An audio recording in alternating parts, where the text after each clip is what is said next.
Bonjour à tous et bienvenue sur la revue Sneakers.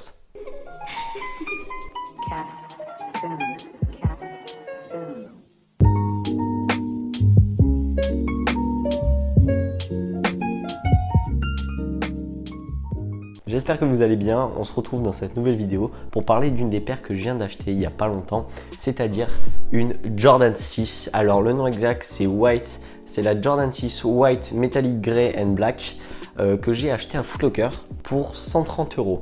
Donc on va faire un peu l'analyse de cette paire, mais avant ça, faisons un petit point historique. La Jordan 6, c'est 30 ans d'histoire dans une seule paire. C'est l'œuvre du plus célèbre designer Tinker Hatfield. Elle est apparue pour la première fois en 1991 au pied de la star des Chicago Bulls, Michael Jordan. Et cette chaussure marqua la carrière sportive du joueur américain.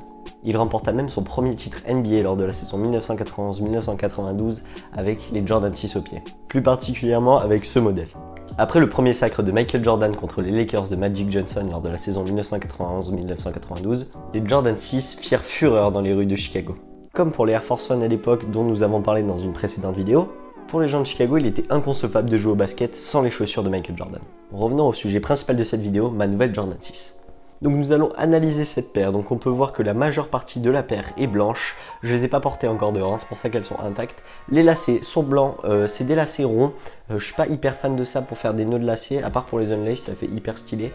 Ces lacets on peut les retrouver sur beaucoup de Jordan, notamment la Jordan 11, qui s'affiche juste là.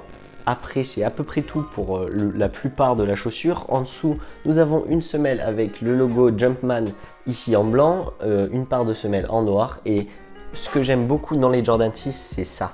La semelle transparente, bleu transparent comme ça, je trouve que ça rajoute vraiment un charme à la paire. Puis là, nous avons les bulles. Mais les bulles ne sont pas vides comme sur une 270 ou une 720, mais bien pleines, comme sur certaines paires de TN, je crois, ou de Jordan 6, bien évidemment. On peut retrouver quelques trous sur le côté de la paire, de ce côté-ci et de ce côté-ci.